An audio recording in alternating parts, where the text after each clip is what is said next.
School principals are there. I'm very happy, and also when his students are also there. So generally I have done this course for over the past 28 years, maybe more than 300 times, or somebody told me that 300 times you have done. So I'm very happy to see there's a houseful audience, even in the era of, what do you call it, Gen Z or something like that. Where did you get this name? I don't know. Every time you get some new names inspired by the Yakshas. Still, you come here and have the patience to sit and hear something which you have some idea about, but let us have some clear idea about what we are going to do. So, today is Introduction to Bhagavad Gita. That is the subject.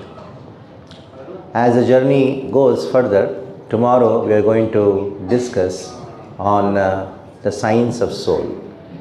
So I request all of you put off your mobiles and then don't speak because it's a very serious course where you will be causing disturbance for yourself and others. Just put off your phone. The world will run, isn't it? Even if you switch off the phone, tomorrow the sun will rise. But still we are so much into that if I don't attend the call, then something is going to happen. If I don't get a message, oh, people have forgotten me, like that. No, still the world continues. Don't worry about it. This is a special journey. We have made many journeys. In these different journeys, we have gone through different places. But this journey is journey into yourself. So the first day, that is today, we are going to discuss about Bhagavad Gita, Introduction to Bhagavad Gita.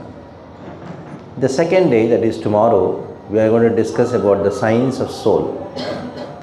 Third day, we are going to discuss about the proof of existence of God, why we have to accept God in our life. Fourth day, we are going to talk about who is God. Fifth day, the law of karma. And ultimately, the practical application of Bhagavad Gita in our life on the last day, the sixth day. So this is a structured course which is not altered. It is there being taken right from the day I joined ISKCON, the same place. When I was walking into this hall, I was remembering the first session which I took. At that time, this temple was only a small shed. We had just 2 rooms in which 15 people were staying.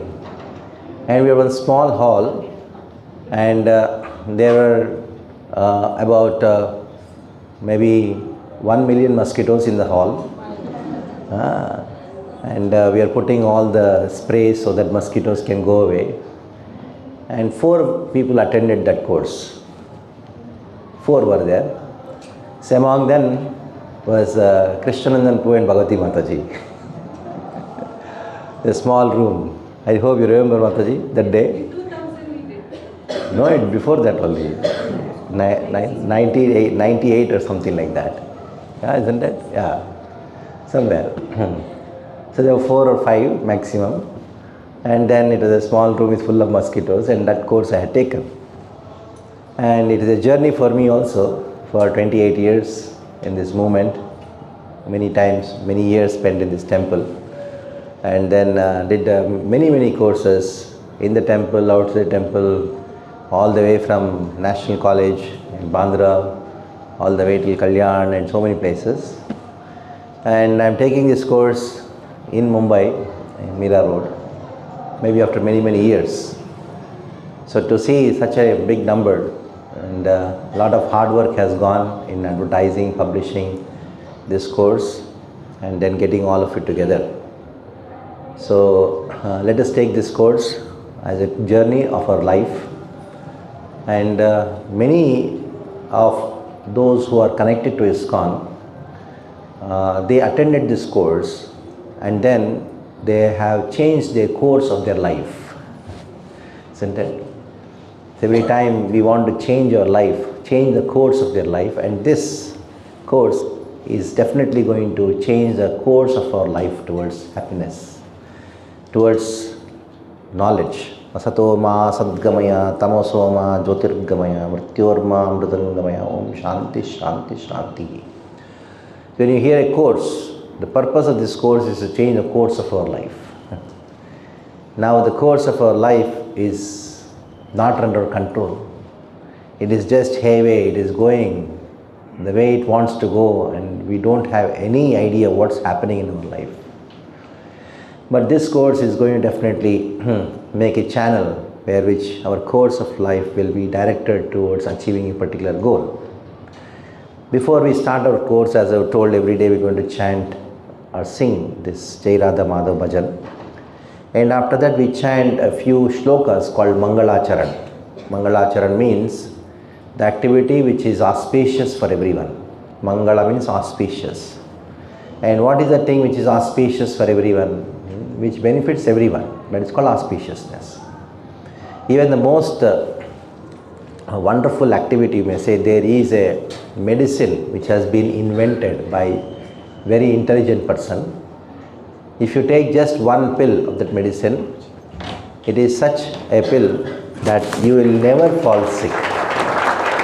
Say for example, you have such a invention.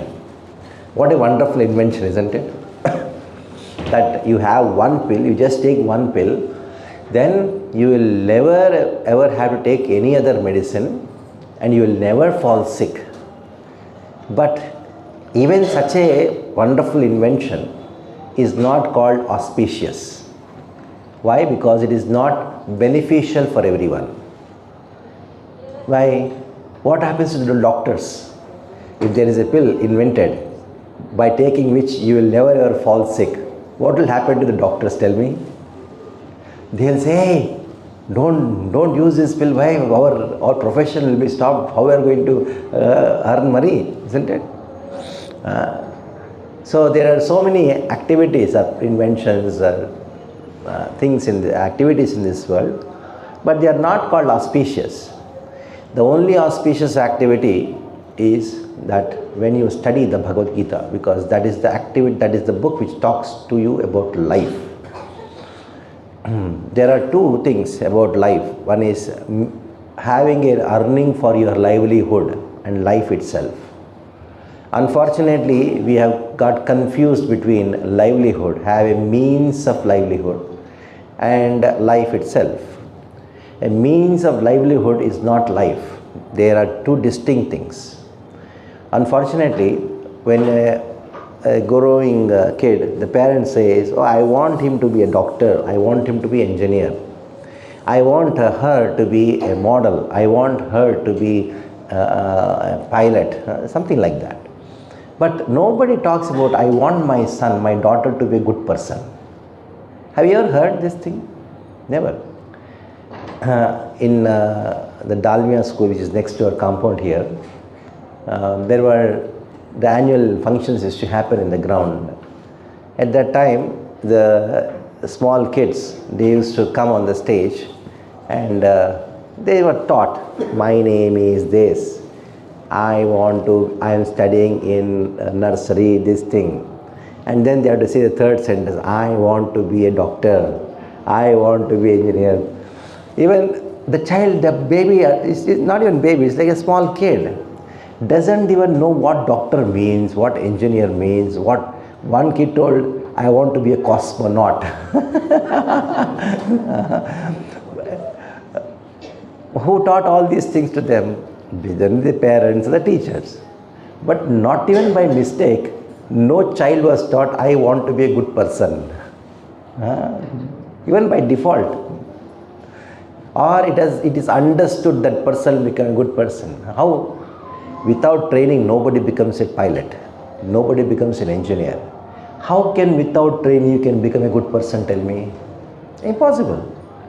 When you expect that everything requires a training, everything requires education to become something, to become a good person also requires education, also requires good training. To have good life, you require some knowledge about life. Without knowledge of life, how can you live life, tell me? As much as without knowledge of medicine, you cannot be a doctor. Without knowledge of mathematics, you cannot solve mathematics problems. In the same way, without knowledge of life, how can you solve the problems of life?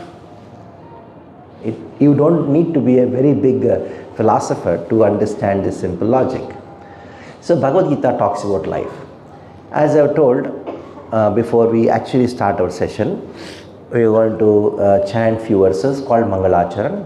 Listen peacefully, and then today we'll start our session with a very interesting question. Avajnat virandasya jnananjana shalakaya chakshurunmilitam yena tasmai Shri Gurave Namaha.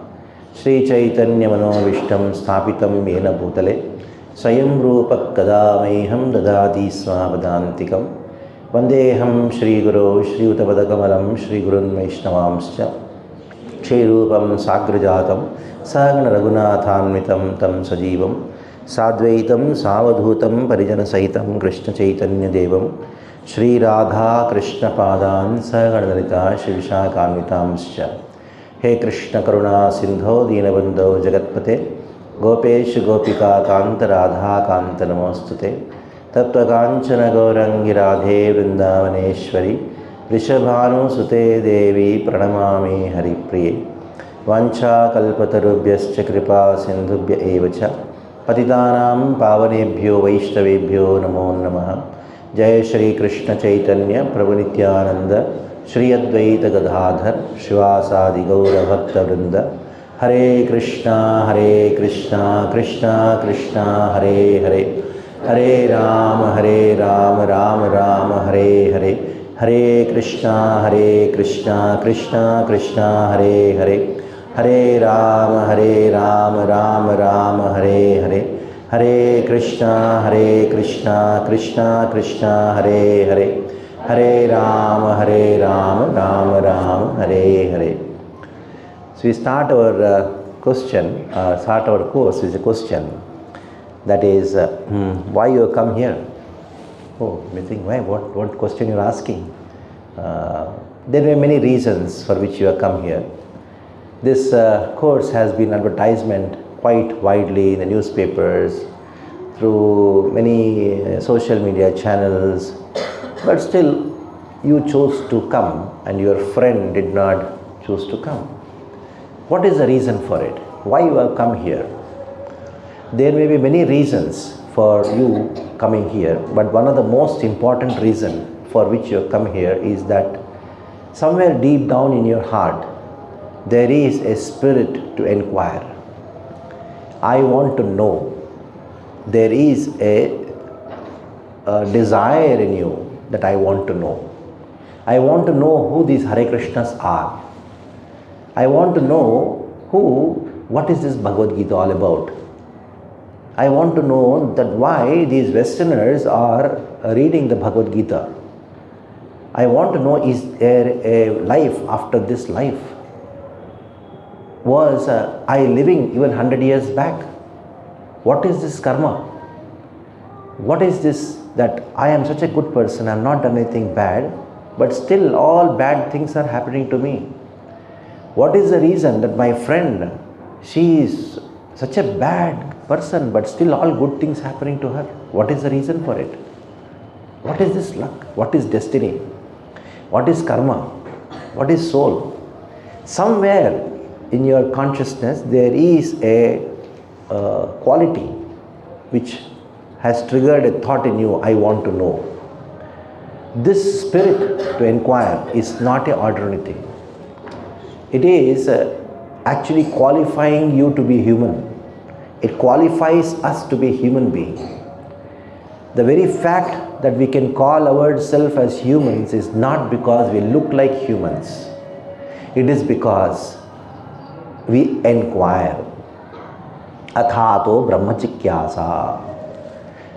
The Vedanta Sutras, the first aphorism of the Vedanta Sutra, it says Athato Brahma Jigyasa. Athaha means now. Ataha means therefore. There are two athas. Atha Brahma Jigyasa.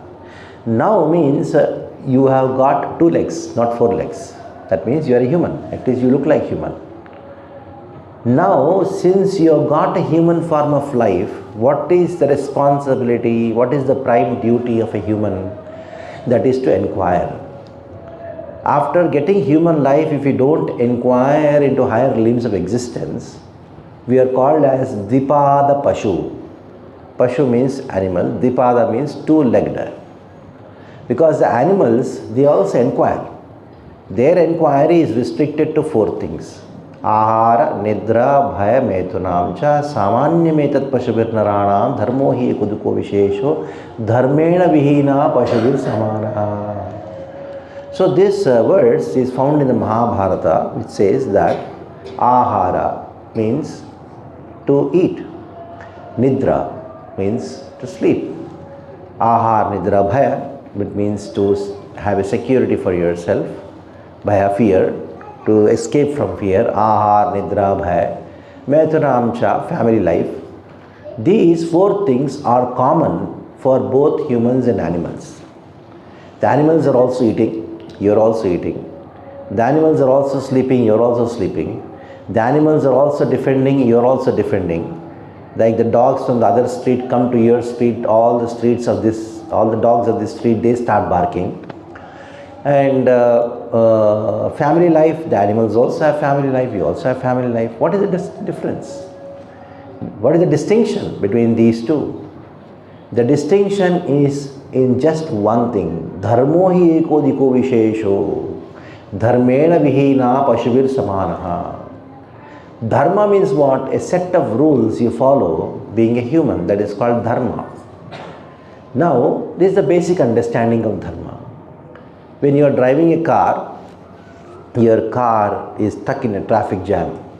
You get down from the car and you go and see why there is a traffic jam. You will find in the middle of the road there is a buffalo sitting. And the police wala is trying to drive away the buffalo.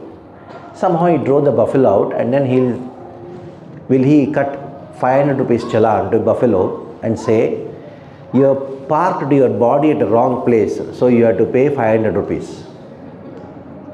Will he give the challan to the buffalo? No. Why? Because the traffic rules are not applicable for the buffalo. Whereas if you do that, then you will be penalized for it. Why? Because the traffic rules are applicable for you. So if you don't know the traffic rules and you act like a buffalo, though you are a human, you are a Pashu, Dvipada Pashu. So that is how the distinction between the human and an animal is made. As a human, we have a brain, we have a special brain where we can inquire. Inquiry is the birthright of a human being. If you don't inquire into higher limbs of existence, then we are actually called Dvipada Pashu. Now everybody is thinking that if I am getting my food, I will be happy. But the animals are also getting their food. If you get a place to live, I will be happy. The animals are also getting their place to stay. Rather, you are working hard to get these four things. The animals are getting it free of cost. Have you ever seen a pig going to schools and colleges, getting one degree and trying to search out a job and working 12 hours a day so that it can have its food and place to stay? Have you ever seen a dog having financial problem? No, isn't it? But still, they are getting these four things. Ahara, Nidra, Bhaya, Metunam. You find the pig has, at one shot, it gives birth to 8 to 10 children, sometimes a dozen. But still, the pigs are able to take care of all their children very nicely, no problem. The pig doesn't think, no, if I give birth to this baby, how can I take care of this baby? So I'll kill the baby in the womb itself. Have you ever thought a pig doing that? A human is doing that. And have you ever seen a dog working so hard like us just to get its food and place to sleep? The dog is peacefully sleeping in spite of you having a 3 BHK, paying 2.5 crores and paying a EMI of 1.5 lakhs a month. Still you are not getting sleep in that bedroom for which you have paid so much. You have to take sleeping pills. Have you ever seen a dog having problem, sleep problems, sleep disorders? Huh? So just imagine, we have become more degraded than the animals. Though we have higher intelligence, we become so degraded than animals. That is the current situation. So much of anxiety. I remember once, many years back, I'm not talking about recent, when the temple construction was happening, you find the stairs, it was not yet built, it was just only the RCC structure was done. So there, one boy was sitting, and he was sitting like this. I just went near him and casually asked this boy, "Hey, what happened? Your mother scolded you or what?" I told, "No." So, "Why are you sitting like this?" Then he looked at me and told, "No tension hai." I asked, "What are you studying?" "Third standard." What tension hai? I was wondering, when I was in third standard, I was not even knowing that there is something called tension. I was not even knowing the spelling of it, meaning of it. So just see what has happened.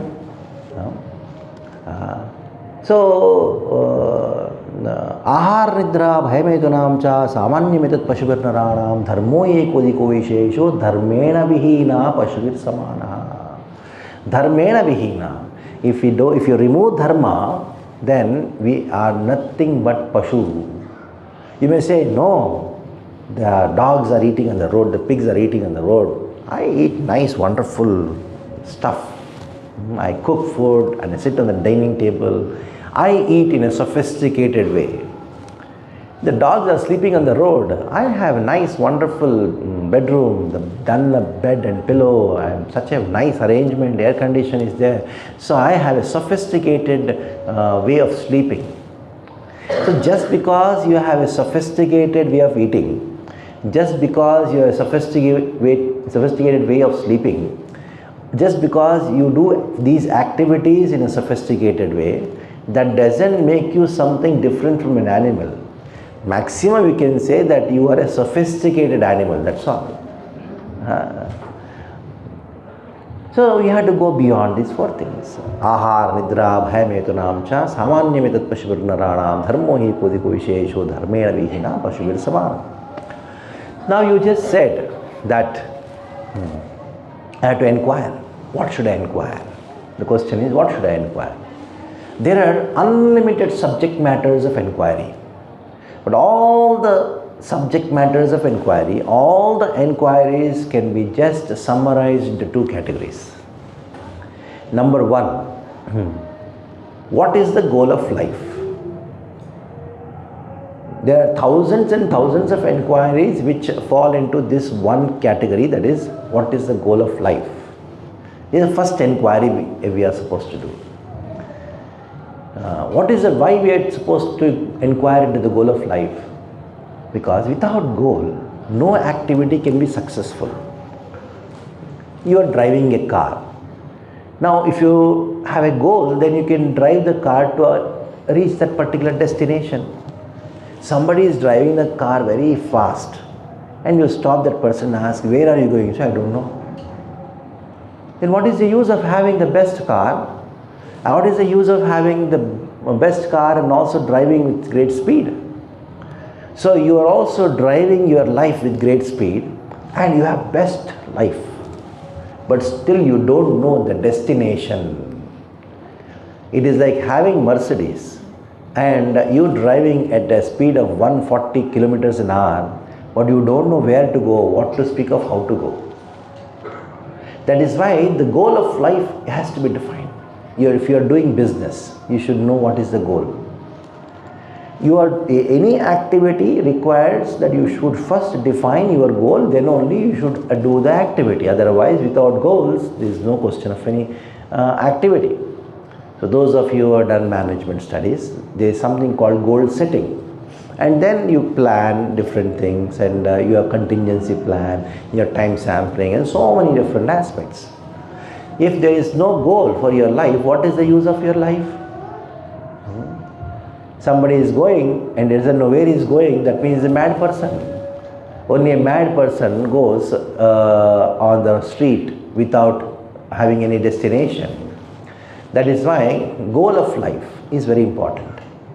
Everybody is living life. Everybody wants to know art of living. I want to live. But what about art of leading life? Living life, even a donkey is also living its life.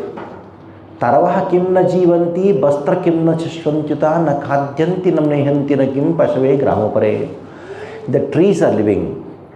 Taravaha kim na jivanti, aren't the trees living? They are also living. And pashave gramopare, the animals on the outskirts of the village, they are also living, they are also eating, they are also passing stool. But just living has no value. What is use of just living? There should be something beyond it. That is, leading life is more important than just living life. Many years back, when I was traveling in a car, there was a big hoarding, the billboard, advertisement. The builder was very intelligent. He had a, I don't know, advertising company who brought this caption. In a huge billboard, in one corner, they had some shabby buildings which were having cracks and very lot of dirty, no amenities. And other side, he had a luxurious buildings, rooms, and with lot of amenities, looking parks and everything. And then he had mentioned like this: stop existing, start living. Who will not buy a flat by hearing this advertisement? Stop existing. That means you are just existing. You are actually not living. If you want to really live your life, buy a flat in my building. So very nice. That it's actually true. Stop existing. You should start living. But I have a question here.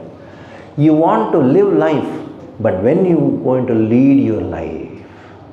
When I use the word lead, means you are leading from one point to other point. You have a destination. You have a goal. Without the goal of life, living life is actually makes you a mad person. You will never be happy in your life. You will be never successful in your life. You want to be successful in business, you have to have goals. If you want to be successful in even a football game, in any area, you are supposed to have goals. If you don't have goals, then your activity will be a failure. Even for the life, you should have a goal. If you don't have a goal for your life, then your activities or your life itself will be a failure. This is the first question everybody has to inquire. What is the goal of my life?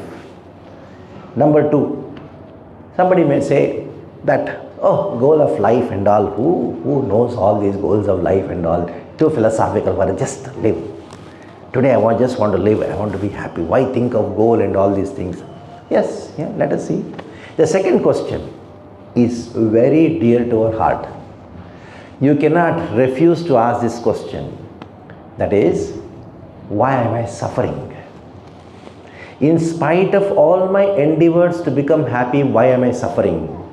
This is the second question which everybody has to ask. There is a second inquiry. Being a human, if you don't inquire into these two fundamental inquiries of life, the prime inquiries of life, then though human, you're an animal. The second question is, why am I suffering? In spite of all my endeavors to become happy, I am suffering, suffering and suffering. So this is the second question. You may say, you spiritual people, you are all pessimistic people. Why I should ask this question, why am I suffering? Let me ask this question, how I can become happy. Let's be positive, isn't it? See, it is not the question of being positive or being negative. It is the question of being realistic, being truthful. Just being positive, negative doesn't make any difference. The reality is important. So, somebody may say, I want to inquire how I can become happy. So, let us have a debate on this particular point. How can I become happy? One question. And what is the cause of my suffering? This is the second question. Among these two questions, which should be asked first? naturally think how I can become happy, that's more positive. Let's think of how to become happy. But that is not going to give the solution to your problem of suffering. The reason is, when you go to a doctor, you have some disease, you're not feeling well. Now, what is the first thing the doctor does? Will he give you medicine to you directly? No. The first thing is that he diagnoses the disease. First he tries to find out what is the cause of the problem. Then only he can give a medicine. Without trying to find out the cause of problem, you cannot advocate any medicine. In the same way, when you have suffering in your life, thinking of how to become happy is not going to work. You have to find out, why am I suffering? Then only you can think of how to become happy. Without diagnosing the disease, you cannot eradicate the disease. In the same way, we have to diagnose the cause of my suffering. So the question should be asked, why am I suffering? This is the second question everybody has to ask. See, Anandamayo Abhyasat. To pursue happiness, to become happy, is actually the fundamental birthright of every person. It has been accepted by all the philosophers and everybody in this world that the driving force of all the actions in our life is happiness. Somebody is going to school. Why? Because that child or student, he or she thinks that if I go to school, I'll get some knowledge, I'll get some certificate, I'll get some degree, and after getting the degree, I'll get some job. If I get a job or I can do some business, I can get some money and I can have a family. Ultimately, I can become happy. You name an activity by any person in this world, the whole activity is based on one thing. The driving force is that I want to become happy. Happiness is a driving force behind all the actions in this world. But what is happening is, the more we are trying to become happy, the more we are suffering. You see, people in the earlier days, they did not have many problems. They are quite peaceful. I remember in my village, my grandfather was quite peaceful and quite satisfied and quite happy. We had no much of facilities in the village, but at least he was well respected, and the family was there, and his health was good, everything was nice. But if you see these days, as the time is passing, now there's a lot of anxiety and there's a lot of hard work to become happy, but more and more suffering. There are certain problems which people are facing these days, you cannot even imagine. In my childhood, I would not even imagine such problems would exist.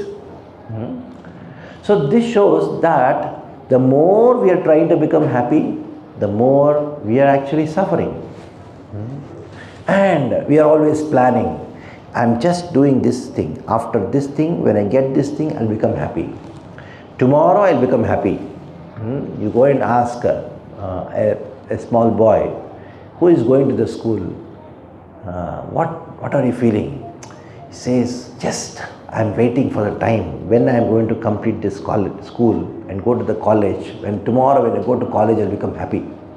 Every day go to the school, the teacher is shouting at me, silence, keep quiet, you shut up. And now I'm just waiting. When I pass out from the school, I go to the college and see the college. The students are so happy. They don't have to wear a uniform. They can wear anything. If they wish, they can wear nothing and go also. If you go to the colleges these days, you feel that there's some scarcity of dress in the market. Anyhow, so this boy is just thinking, tomorrow when I go to college, I'll become happy. So somehow he passes out of his school and gets into the college.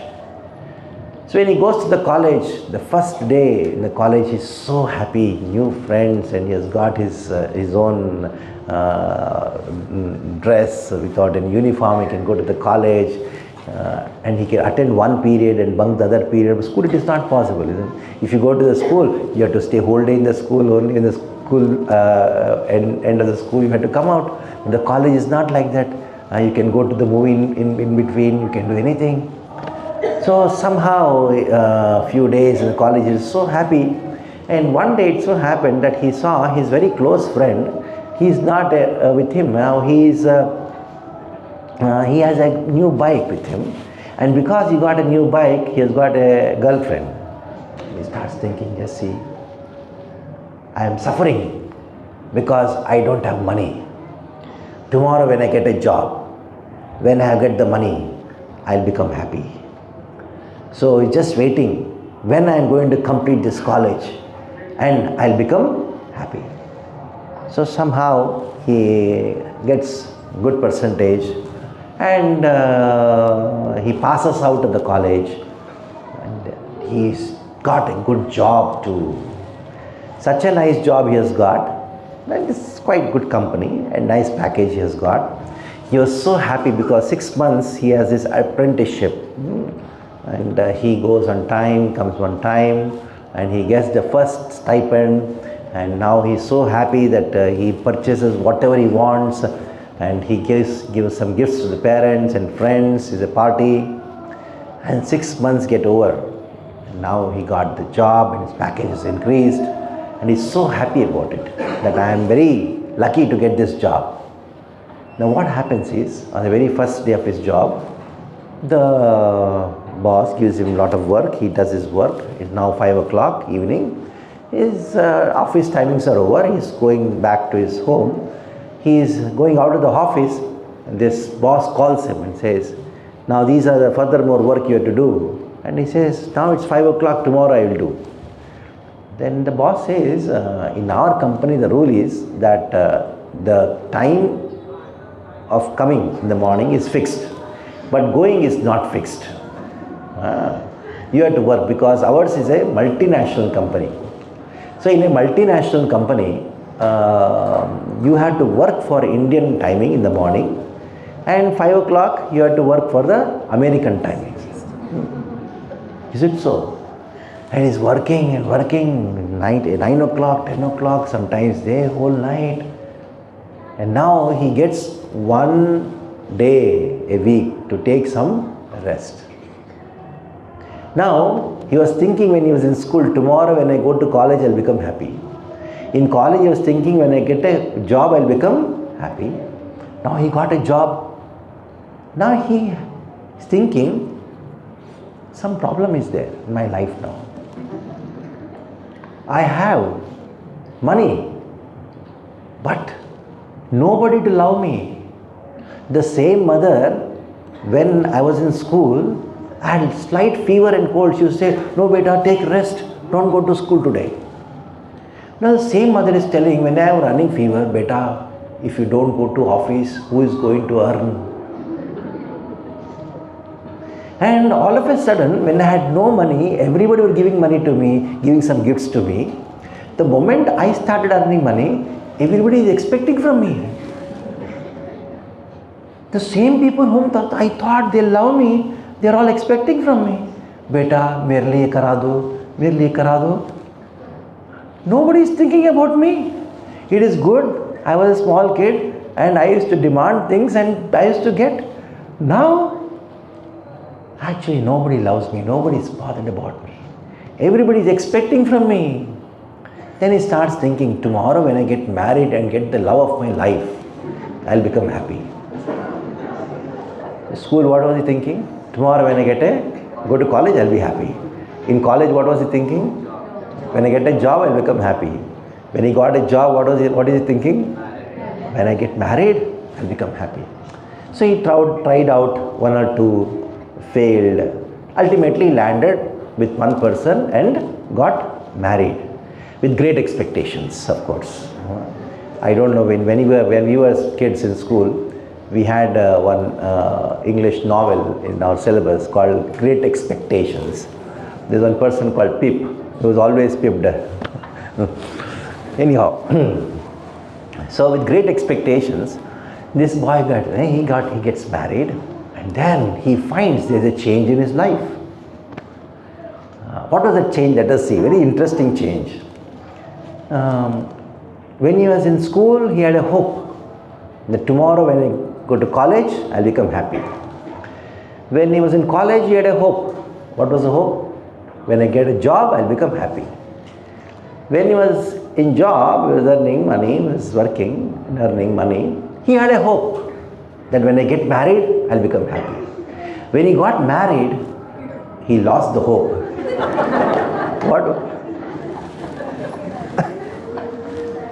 What can he do further?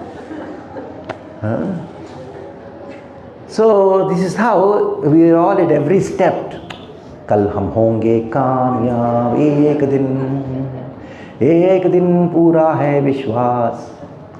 So when I was a kid, there was only one channel called Doordarshan, and every time they did not find any advertisement to put, they used to put this thing. Hum honge kamyab ek din. I was not knowing to Hindi to speak, but I was to understand. So I was always singing another song parallelly. Hum honge kamyab ek din. I used to say, kiss din. Tell one day, I'll wait for it, isn't it? So it's very frustrating. Ek din, you hear it every day. Ek din. So it's like a donkey. Our life is like a donkey. We're expecting that tomorrow something will happen. Tomorrow, one more step, I'll get this thing. There was one donkey of a dhobi, very famous story. So the dhobi used to take so much work out of the donkey. That donkey thought, I want to now go on strike unless my demands are fulfilled. So this donkey said, no, I am not going to work anymore. So dhobi put lot of cloth, and then he took a stick and started beating the donkey. Go further. The donkey did not go. Then the dhobi thought, I should do something. He knew the donkey liked the carrot very much. So he took that stick and then tied the carrot to one side of the stick, one end of the stick, and tied the stick on top of the donkey, so that the carrot is exactly dangling in front of the donkey's mouth. The donkey saw the carrot. My strike is successful today. So now the donkey put one step ahead, tried to eat the carrot. The carrot went ahead. The donkey thought, what is this? Maybe I got some eyesight problem, I suppose. I'll put one more step to eat the carrot. The donkey is moving ahead, but the stick is tied, the carrot is dangled, and the donkey is putting one step ahead to eat the carrot. One more step to eat the carrot, thinking that one step I'll get the carrot. One more step I'll get the carrot. The donkey carried the entire load all the way to the dhobi ghat. The dhobi took all the cloth, downloaded the cloth, and then he took that stick and then took the carrot, put it in his pocket because he used to get it back. And the donkey started thinking, if not while bringing the cloth to the dhobi ghat, while going I'll get it. So we are thinking, tomorrow I'll become happy, one more step I'll become happy. Honge kamyab ek din. But no way we are reaching that goal of happiness. What is the reason for it? The reason is not knowing the cause of suffering. If you don't know the cause of suffering, if you try out different ways and means of becoming happy, it is like trying out different medicines without diagnosing the disease. You have some fever, cold, you go to the medical shop and then ask that I want the best medicine you have. He says, I want to know what is your problem, your prescription, what is the diagnosis? He says, forget about all diagnosis. Whatever money you want, I'll give you, get the best medicine. What is this? You try out different medicines, what are you going to achieve? You'll become more sick. You'll become more and more, you will suffer more. In the same way, We are trying out different means of happiness, forgetting to know the cause of suffering. The mother is trying out different medicines on the child, thinking that why I should take to the doctor.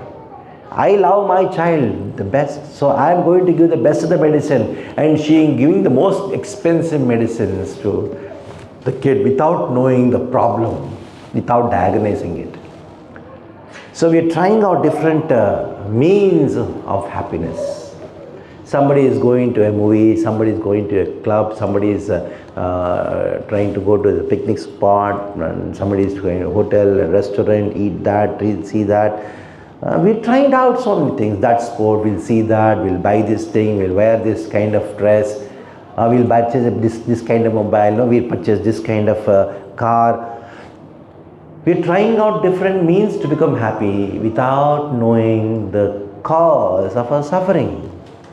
And that is the reason, the more we are trying to find out, we are trying to become happy, the more suffering. If you try out different medicines without diagnosing the disease, your sickness will, your disease increases. Just imagine how much people have, lots of money people have, but still people are suffering. So much of facilities people have, still suffering. Why? What is the reason? Because we are not diagnosed, we are not dived deep into the cause of suffering. Now, we'll go to the next point. Okay, you were told that I have to inquire into two important things, two prime inquiries in life. That is, number one is goal of life. Number two, the cause of suffering. Accepted.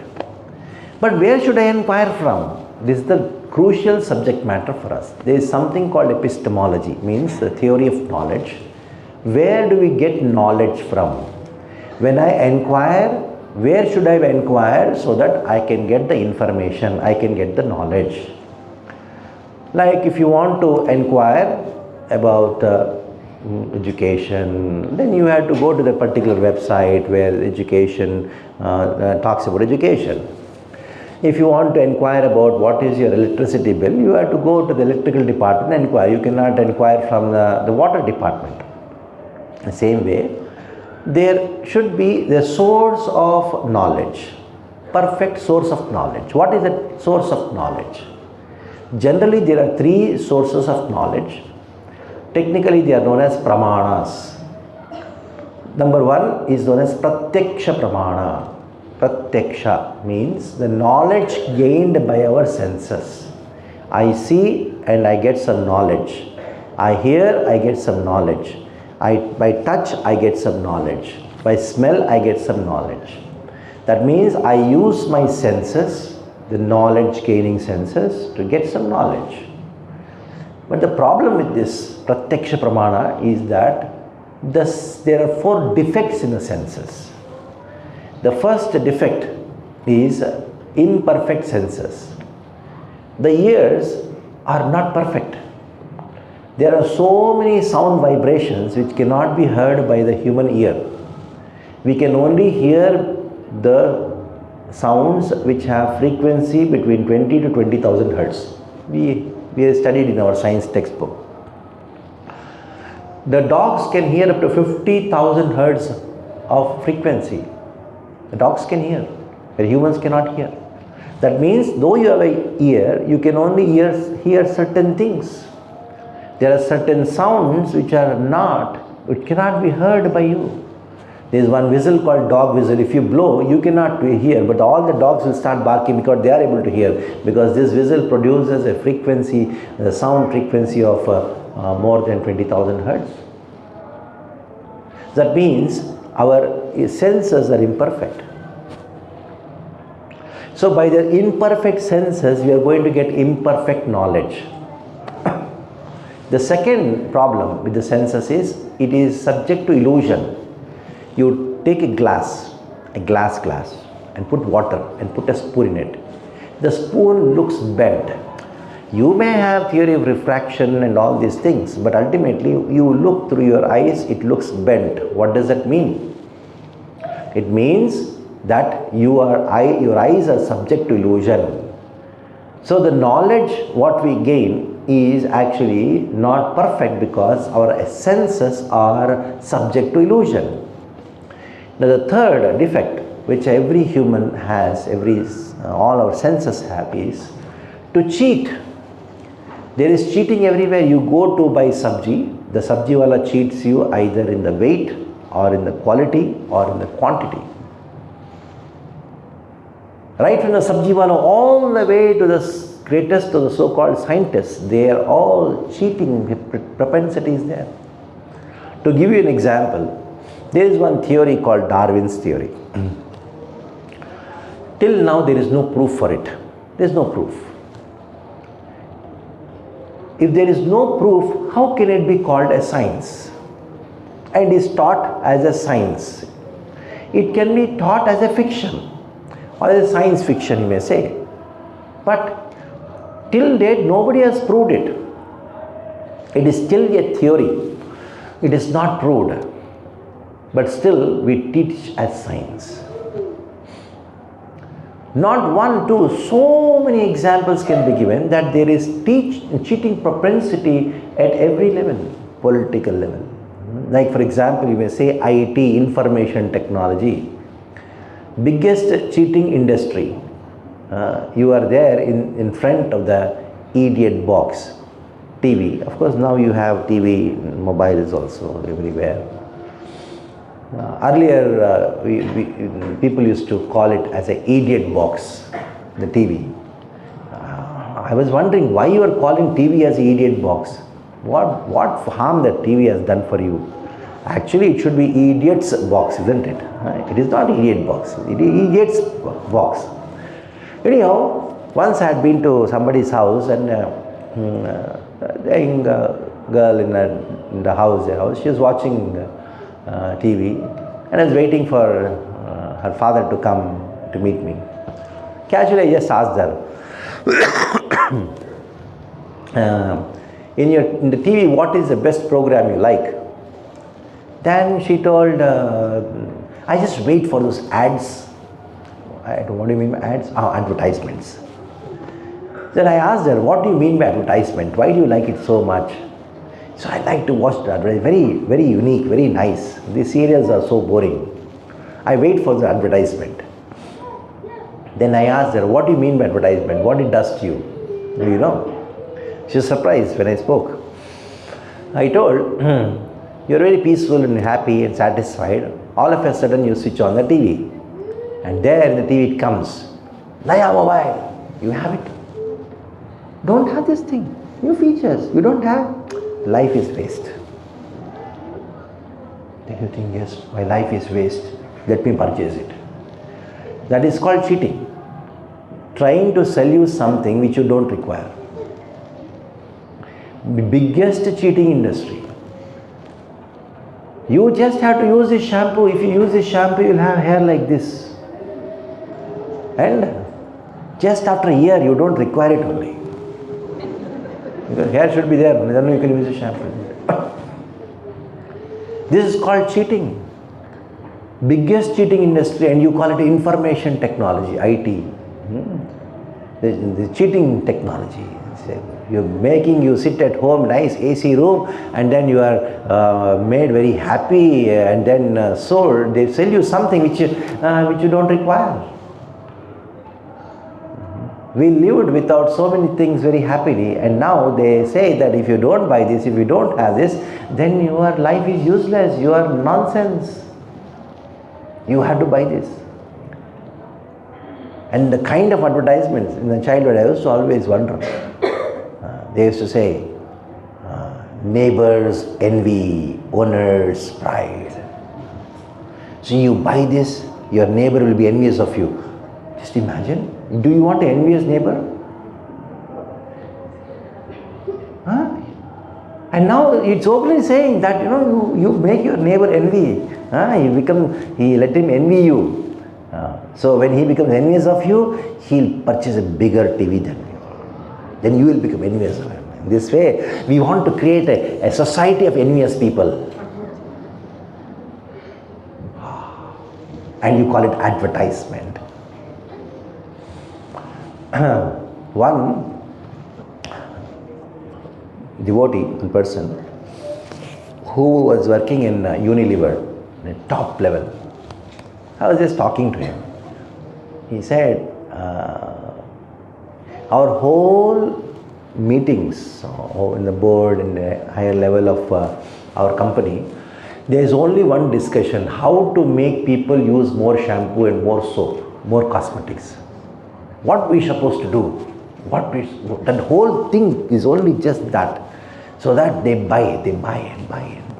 They don't require, but still we go to such an extent that we want that people should use our products. We know it is chemical, it is dangerous, but still we have to make profits. And then he said that any cosmetic which is worth 100 rupees, he says that person is paying 60 rupees for the advertisement what he is watching. Because advertisement is not free. You may think it is free, but the money which is spent by the company to advertise the project, where is that company taking the money from? From you. So they are charging from you for cheating you. So this is how. Everywhere there is cheating. So the knowledge what you are getting is not pure. And more than that, the fourth, that is tendency to commit mistakes. We commit mistakes. Even the huge body of scientists, ISRO, successful in many missions, there is some place where they can do a mistake. So because of these four defects in a human, the knowledge what a human gets, or a person, knowledge by a human, or information from a human being, it is having four defects. It is defective. The knowledge what we get by the Pratyaksha Praman is as defective as our senses, as incomplete as our senses, as illusory as our senses, as it is having so much of cheating as our senses having cheating propensity. In this way, Pratyaksha Praman fails. So all the scientific knowledge what we get, it is all defective. You may say, how can you say that science is progressing? Yes, that shows it is incomplete. If something is complete, why it should progress? Progress means that it is still incomplete, that is why it is progressing. But 100 years back, people thought brain is an organ to cool blood. They had no idea what the brain functions. When we were studying in school, at that time, the scientists in the textbooks were written there are 9 planets. And few years back, the scientists said, no, they are not 9 planets, they are only 7. And after that they say, not 7, they are 12, they are 13, they are confused. So the knowledge which is scientific, so-called scientific, that is having defects. It is because of we are dependent on our senses. Sense perception, Pratyaksha Praman, is having defects. The next is Anuman Praman, that is inference. The knowledge gained by our inference, the intelligence, by logic, that is also defective because the input for the intelligence or the logic is Pratyaksha, that is sensory perception. That is why even logic fails.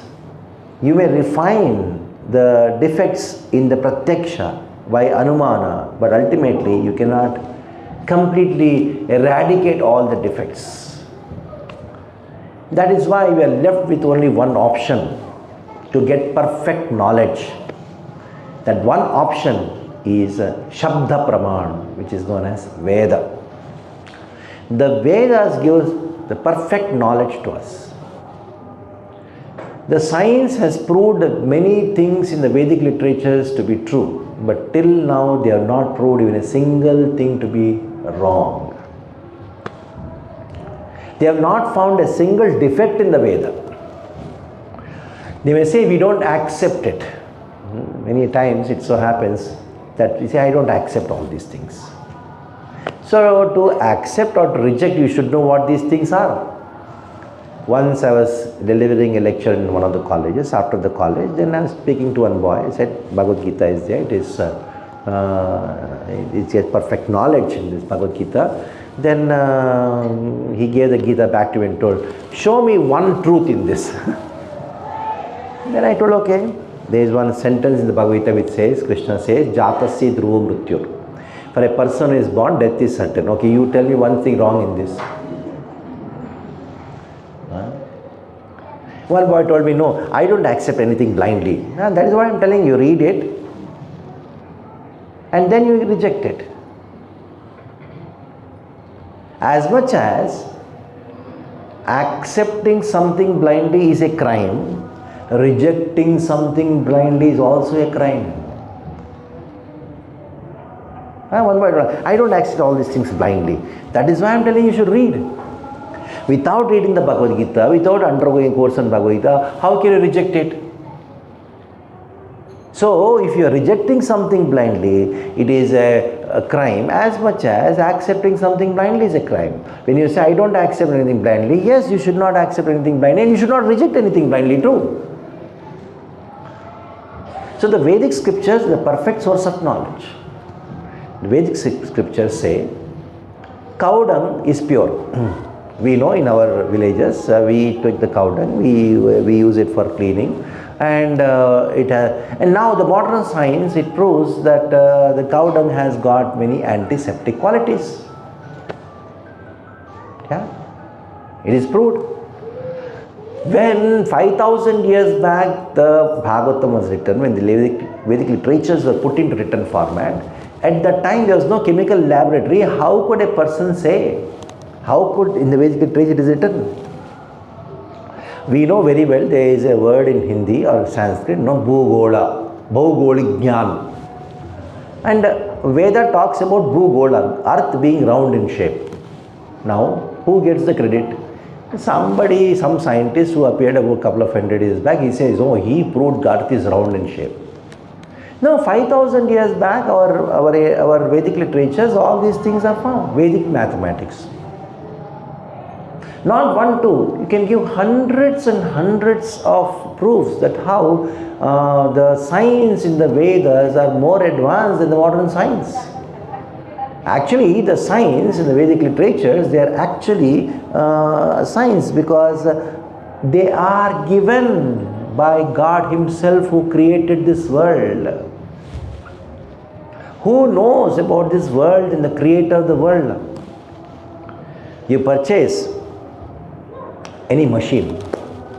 Along with that machine, you get one book called manual.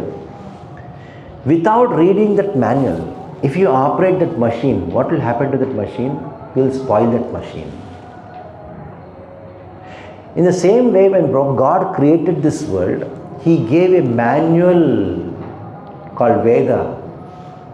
If you don't read the manual for this world and live this world, you will spoil the life. Veda is the manual for our life. As much as you operate the machine without reading the manual, you will spoil the machine. In the same way, you operate life without studying the manual for life, you will spoil life. So many, the Bhagavatam, it talks about the future of this world. Written 5,000 years back, it predicts somebody appeared to just 500 years back, that is Chaitanya Mahaprabhu. There are so many predictions in the Bhavishya Purana. Bhavishya Purana, written 5,000 years back, it predicts about Chanakya, Chandragupta, and all these kings who appeared later. The human embryology, how the fetus grows from first month to second month, third month, like this, how in the development of the embryo in the womb of the mother, how it grows, that is described in the Bhagavatam, which was written 5,000 years back. At that time, there was no sonography. How did they get this information? It is because the Vedic literatures are directly given by God who created this world. In this way, Vedas, they become the perfect source of knowledge. Sometimes people have this idea that these Vedic literatures are something abstract, something spiritual. But material, we have our knowledge. It is not like that. Vedas talk about both spiritual and material knowledge. There is no knowledge beyond the scope of Vedas. You name astronomy, physics, chemistry, atomic science, you name it. You name a subject that is found in the Vedic literatures. As I've told, in the Vedic literatures, you find both the spiritual and material knowledge. Now, though there are two kinds of knowledge in the Veda, the most important part of the knowledge is the spiritual knowledge. Let us talk about the distinction between the spiritual knowledge and material knowledge. Like, we always have this college. For example, you have college. Now, what is the purpose of a student getting into a college? Like, a person or a student, he gives an examination to IIT. He passes his mains in advance and he gets admission in IIT Mumbai, computer science. Now, how much hard work this boy must have done. When he got admission, he is so happy and he tells his father, that father, now I have got admission in the best college, best branch. I don't want to leave this. I want to be in the college lifelong. Every year I go on failing, so that I want to stay in this college because I got the best of the college. Is it intelligence? No. The purpose of getting into the college is to what? Get out. As simple as that. The purpose of getting into college is to get out. The purpose of getting into a train is what? I got first AC, confirmed ticket. I don't want to leave. Let my station come, go. I am not bothered about it. I want to be in the train only. That is foolishness. The purpose of getting into the train is to get out. In the same way, purpose of getting into the college is to get out. You may say that, no, I want to do this. You do anything, but you should get out of the college. The whole 4 years which has been given in the college, what is it given for? So that you can prepare to get out. If you don't prepare to get out of the college, you may be very good student and you are the student committee president or whatever. You may have won Antaksharis or you may have the best band, guitar, whatever the thing is. But if you don't get out of the college, if you don't prepare to get out of the college, all this is nonsense, it's useless. There is no use of all these things. In the same way, as much as the purpose of getting into the college is to get out of the college, and the purpose of you staying in this college is to prepare to get out of the college, in the same way, the purpose of getting into this world is to get out of this world. One thing is to live in this world. The knowledge of how to live in this world is called material knowledge. And the knowledge which is required to get out of this world is called spiritual knowledge. That is a fundamental difference between material knowledge and spiritual knowledge. We require both. How to live, we require. And we should know how to live. You should know how to live in the college. You have some decorum of the hostel. You have to go and do the college in a particular way. You have to do certain things, and there may be some extracurricular activities which you have to take part in. All nice. You can have so many things going on, but the whole purpose is to prepare. You prepare so that you can get out of the college. So the Vedic literatures gives both how to live in this world and how to get out of this world. And among these two, what is most important? Not how to live in this world, how to get out of this world. So that section of the Vedic literatures which talk about how to get out of this world, that section is known as Upanishads. The other part of the Vedic literatures, which is known as Karma Kanda and the Upasana Kanda, they talk about how to live in this world. So the most important part of the Vedas are Upanishads, because that talks about how to get out of this world, that talks about life, how to lead your life to get out of this world. No more coming back to this world, enough. How many of us want to go to school again, go to nursery, do the homework, the teacher is shouting, mother is beating, oh baap re baap. Enough now. How many of us want to take birth again and then stay in the womb, comes like this, and you come out, you're crying and crying and crying, and all the others around you are, oh nice, so sweet looking.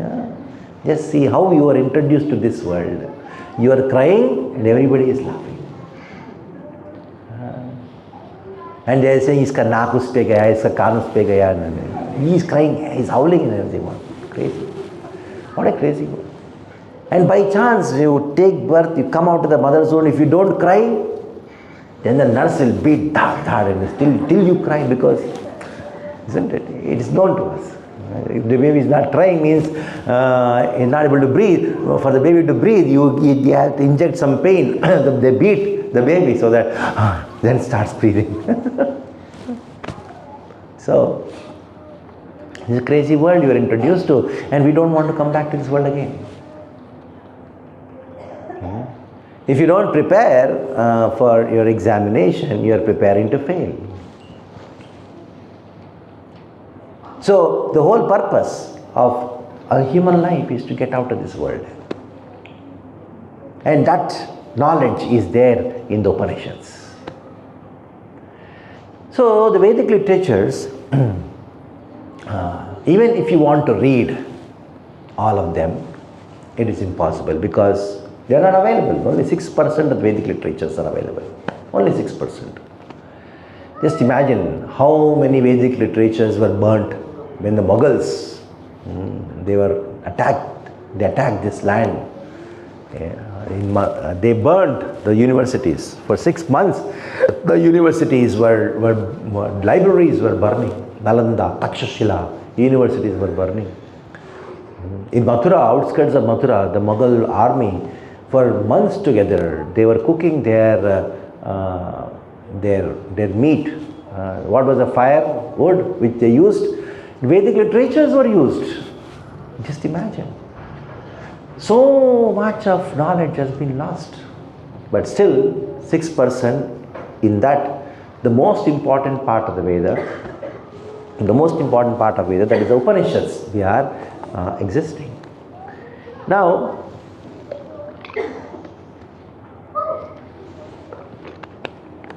even if you want to read those 6%, we don't have the knowledge of Vedic Sanskrit. It's very complicated. Even simple Sanskrit we don't have knowledge about. So what to do? That is where Krishna comes into picture.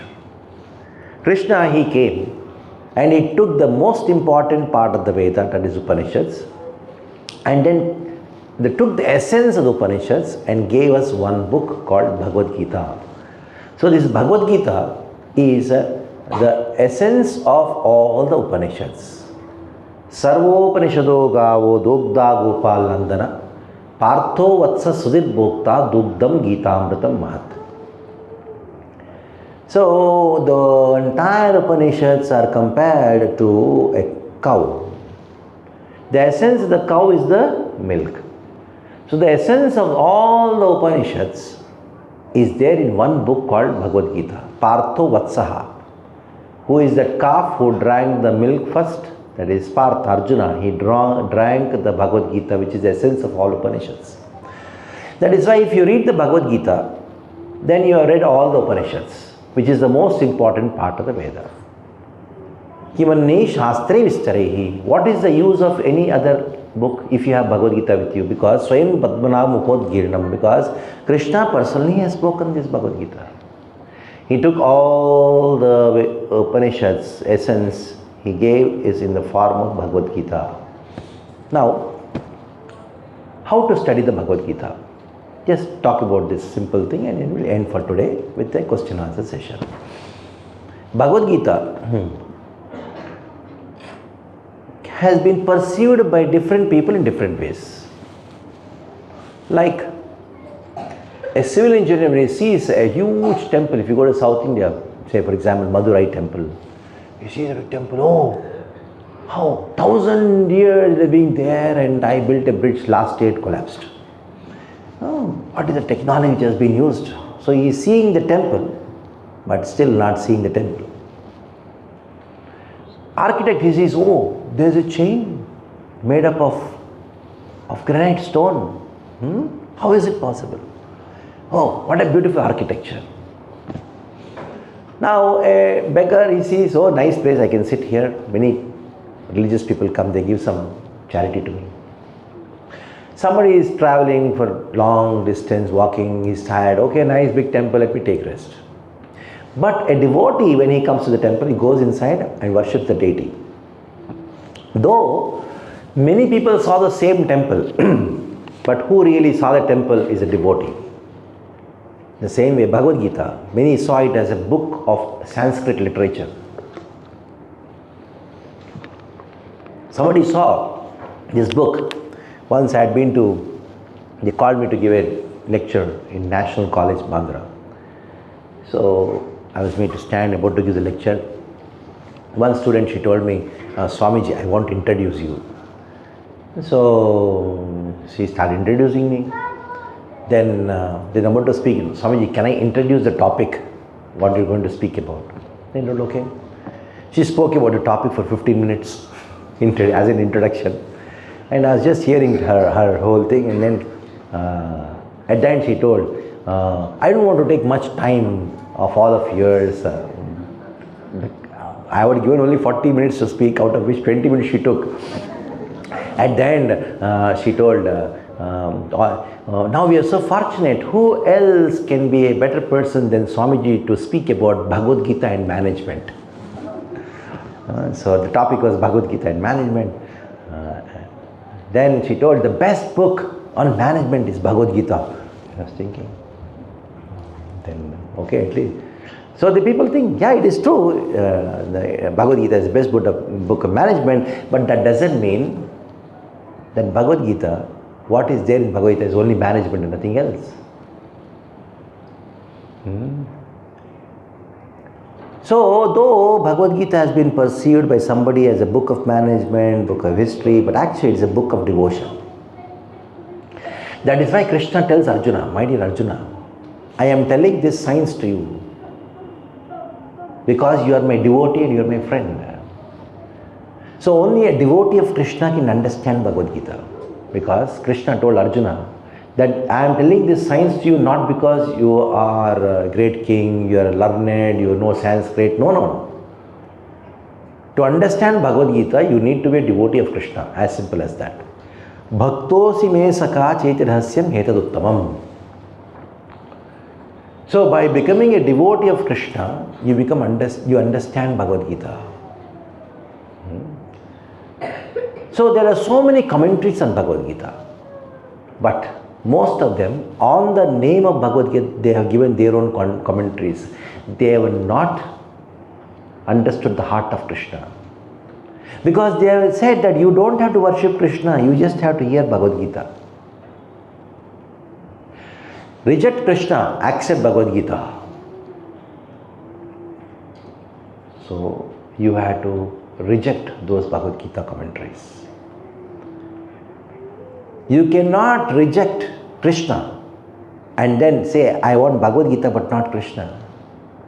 Because Krishna is a speaker of Bhagavad Gita. You have to accept Krishna and Bhagavad Gita together. Accepting Krishna means what? Accepting Krishna as Bhagavan. So, to read the Bhagavad Gita, to understand the Bhagavad Gita, one has to approach a guru who is a devotee of Krishna. You can say, I got Bhagavad Gita, I'll read by myself and I'll understand. It is not possible. You have to read the explanation given by the devotee of Krishna. That is why you have to accept a guru. Even to learn Bharatanatyam, you have to approach a guru. If textbooks are enough, why schools are there, colleges are there? Just textbook can be read and given examination, you can give examinations. So, one has to approach a spiritual master, guru. The first qualification of guru that he should be a devotee of Krishna. He should be guru. Guru means one who is heavy with spiritual knowledge. These days people are interested in the gurus who just smiles and blesses. Like you send your daughter to the school and then she comes, new school, she comes and you ask your daughter, oh daughter, Betty, what did you learn in school? How is your teacher? She says, very nice teacher. What did he teach you? No, my teacher is so good, she doesn't teach anything, she only blesses. Nice teacher, isn't it? Nice guru. You do whatever you want, I only go on blessing you. Smile and bless, that's all. Guruji, I just want blessings. Guruji is good, bless you, go. No, Guru means one who is heavy with knowledge, one who teaches. And Guru, he should be an Acharya, Acharyati Acharya, one who teaches by example, and one who has control over senses. These are the four qualifications of Guru. He should be devotee of Krishna, he should be heavy with spiritual knowledge, and he should be heavy with spiritual knowledge, and he should teach by example, and ultimately have control over senses. And there are four qualifications of a student of Bhagavad Gita. As I have told in the beginning of the session itself, that the first qualification to be human is to inquire. So, athato brahma jigyasa, tasmat gurum prapadyeta jignasu shray uttama. So one has to inquire from a spiritual master. The first qualification of a student of Bhagavad Gita is to inquire. Number two, he should be a devotee of Krishna. Ultimately, he should have faith and should have service attitude. So in Bhagavad Gita, there are 5 subject matters: Ishvara, Kala, Ishvara, Jiva, Prakriti, Kala, and Karma. Ishvara means God, controller. Jiva, living entity, who am I? Prakriti, material nature, Kala, time, and Karma. And among these 5, tomorrow we are going to talk about Jiva, the living entity, who am I? I'm trying to understand so many things. Who is that person who is understanding? Are you understanding who am I? Do you know who am I? You say, I am hungry. Who is that person who is hungry? Is your stomach hungry or what? Who is that person who is hungry? And so many technical points like mind. Where is that mind? What it is? What is the function of mind? Intelligence. Tomorrow's class will be a bit technical, the most important. So tomorrow you come on time and we have a lengthy discussion on the signs of soul. So if you want to bring your friends or relatives for this course, you can bring them tomorrow. From tomorrow onwards, there will be no more new admissions because of practical purposes. So I'm very happy that you all come here. As I told in the beginning itself, the first point itself is what? Human life begins with inquiry. Now let's see how many of you inquire. The quote, this ball is in your court. In these 6 days, what I am going to speak is not so important. What you are going to ask, that is going to be important. So I want you to ask questions now. Please raise your hands. You will get the mic near you, so you can ask questions. You're free to ask questions in English, and if you feel uncomfortable, you can ask in Hindi too. Yeah. Hare Krishna, Prabhuji. Yeah. Yeah. I would like to ask, you have asked to inquire what I am suffering. Why am I suffering? So, what if we have expectations? Expectations from ourselves or loved ones. So, how we can avoid that? Or what limitations we should have regarding expectations? Because sometimes we have more expectations, sometimes we have less expectations. So, how we balance that for ourselves also, for others also? Good question. As much as you have expectations from somebody, other person also has expectations, isn't it? It's natural, isn't it? When you have the right to expect, that you have the right to expect that my child should get first rank, you have the right to expect. And your child also has the right to expect. And the child is expecting. What is the child's expectation? My mother should not expect. So we're living in such a crazy world, what to do? Isn't it? I expect this from you. I don't expect this from you. So now, your question is how to give up these expectations. You cannot give up. You cannot give up. Because the nature to expect from others is coming from Krishna himself. It's coming from, because we are part and parcel of Krishna. Every emotion what we have is there in us because it is originally present in Krishna. We're going to talk about it when we talk about God. So if you think I should give up my expectations, that is impossible, because as a soul, we always have expectations. Now, the problem is not in whether to have expectations or not to have expectations, or to give up expectations. The problem is in trying to identify what should be our expectation. Isn't it? What should be our expectation? Number one. Number two, if our expectations are fulfilled, what should be our attitude? And if expectations are not fulfilled, what should be our attitude? As simple as that. Since you asked the question that how, I am trying to give a very simple answer to it, because these days we want everything in a lightning speed, in essence. Krishna in the Bhagavad Gita, he says, you expect others to become Krishna conscious, you expect yourself to become Krishna conscious. How do you expect yourself? How you expect that others will become Krishna conscious? When they are doing their duty, sometimes you are successful, sometimes you are not successful. Isn't it natural?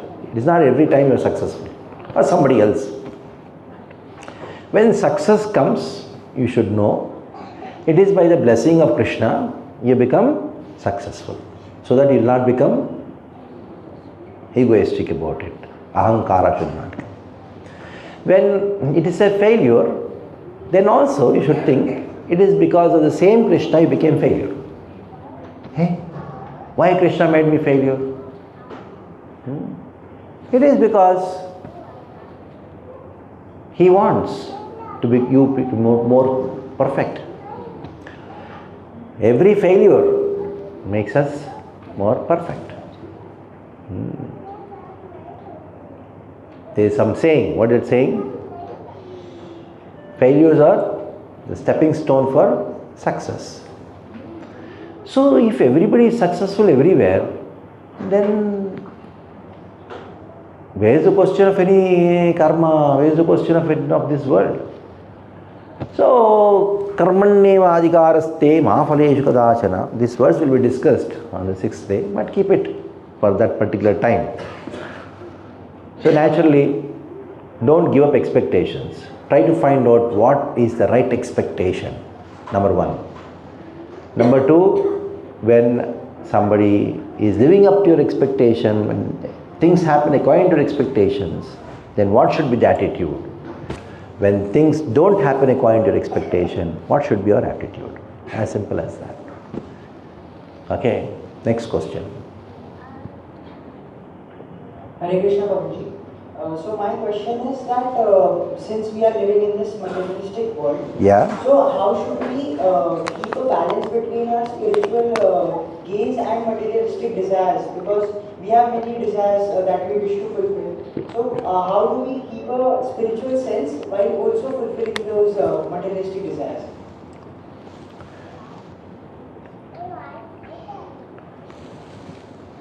So, if you balance, you will be concentrating on balancing, always.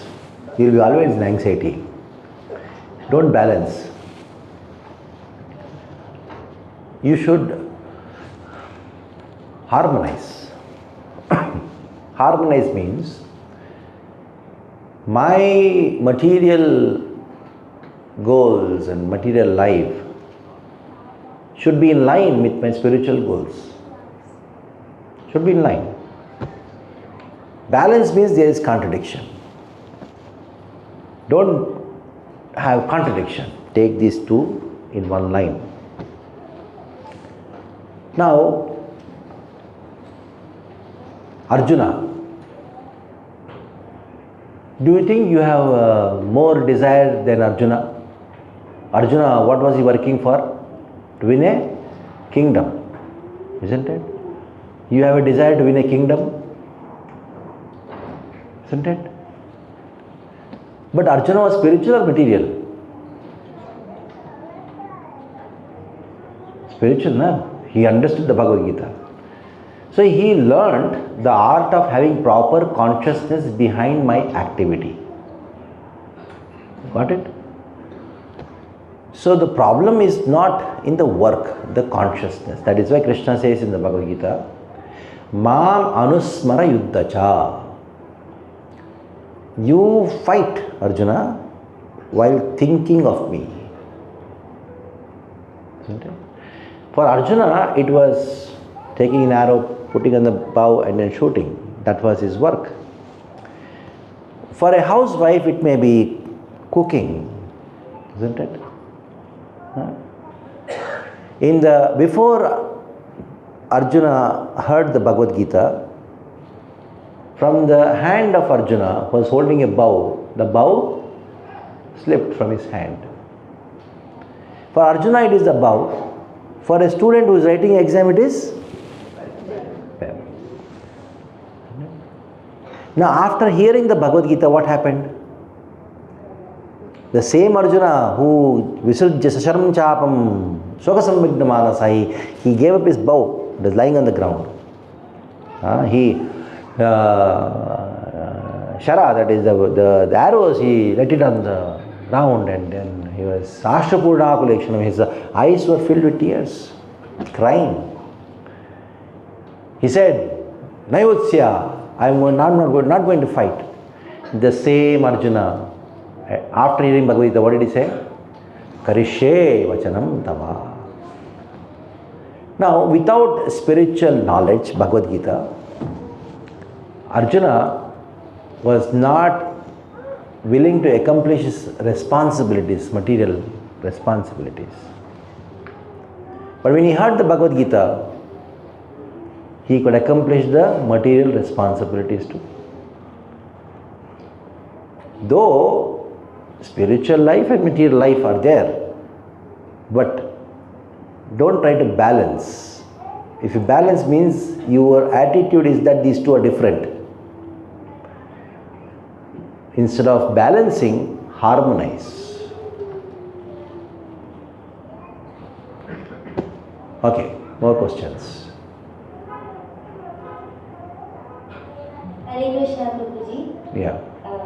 My question is, I'm sorry if I may be wrong in this scenario, I don't know. But as a Gen Z, okay, there is a question like many things, like one was for the desire that you clear, and then second was for the expectations. But now also we do have you know, the generational gap, like we are right, you are not wrong. Like nowadays Gen Zs are coming into devotions, into कि ये होना चाहिए, and जैसे कि बचपन से कहा गया कि पहले स्कूल कर लो फिर आगे पढ़ना नहीं पड़ेगा, फिर ज़बरदस्ती 10th करवाया, फिर बोले कि चलो एक और क्लास पढ़ लो फिर आगे पढ़ना नहीं पड़ेगा, फिर 12th भी कर लिया, फिर जॉब करने लगे, फिर जब जॉब लगा then we realise that okay, this is also there, have to do this, that is also there, have to do that, this is also there, have to do that. But there is no pause that कि कहाँ पे रुकना है until unless we realize by ourselves कि अब यहाँ रुकना है. And the main thing is patience. In this generation, to be honest, we are so hooked up in so many things that we don't have patience in things. So how to get that patient, including the things? Good question. Thank you. How to be patient?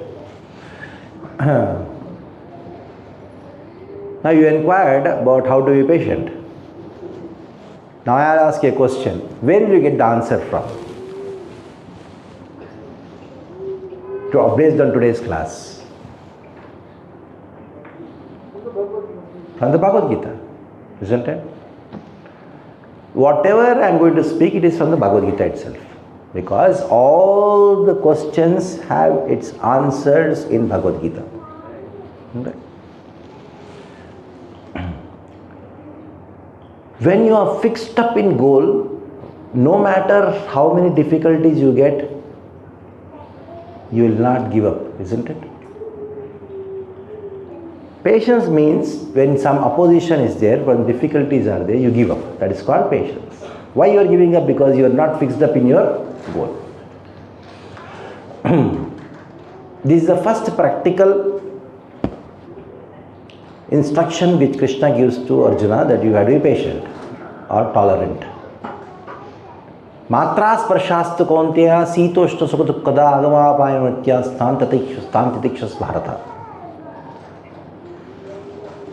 Now Krishna says in the Bhagavad Gita, in this particular verse, that in this world, matra sparsha, the moment you are in contact with this world, there is going to be some problem.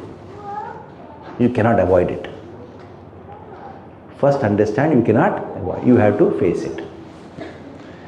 So the first step in getting the patience or developing tolerance is you have to face it. You cannot avoid it. Number one. Number two, how can you overcome these obstacles? Only when you are fixed up in your goal. In today's class, what I told? Goal of life. If you are not fixed up in your goal, then you will lose patience. That is why in the next verse Krishna says, Emhena Vyankyete Purusham Purushattva Purushashava Samadukka Sukham Deenam Saha Amritatvaya Kalpate.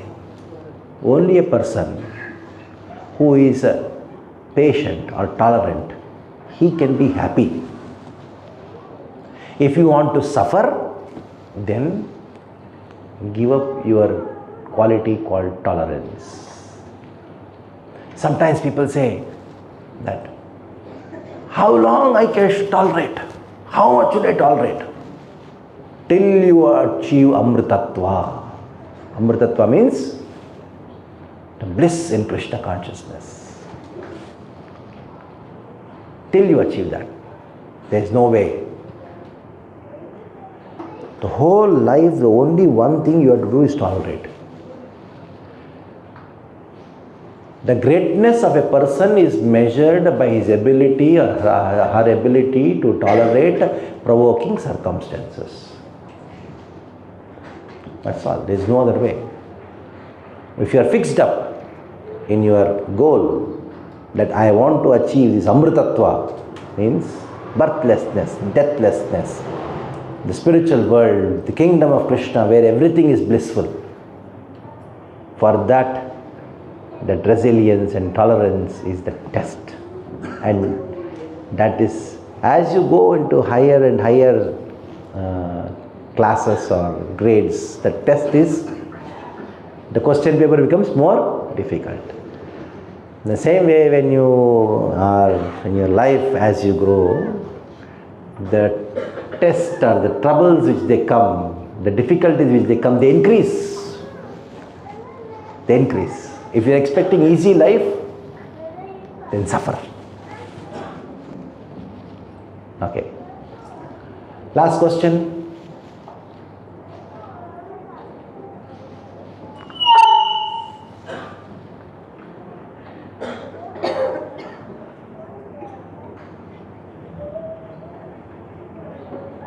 Hare Krishna, Prabhuji. Hare Krishna. How we can lead life with attachment and detachment in this world using spirituality? Attachment and detachment.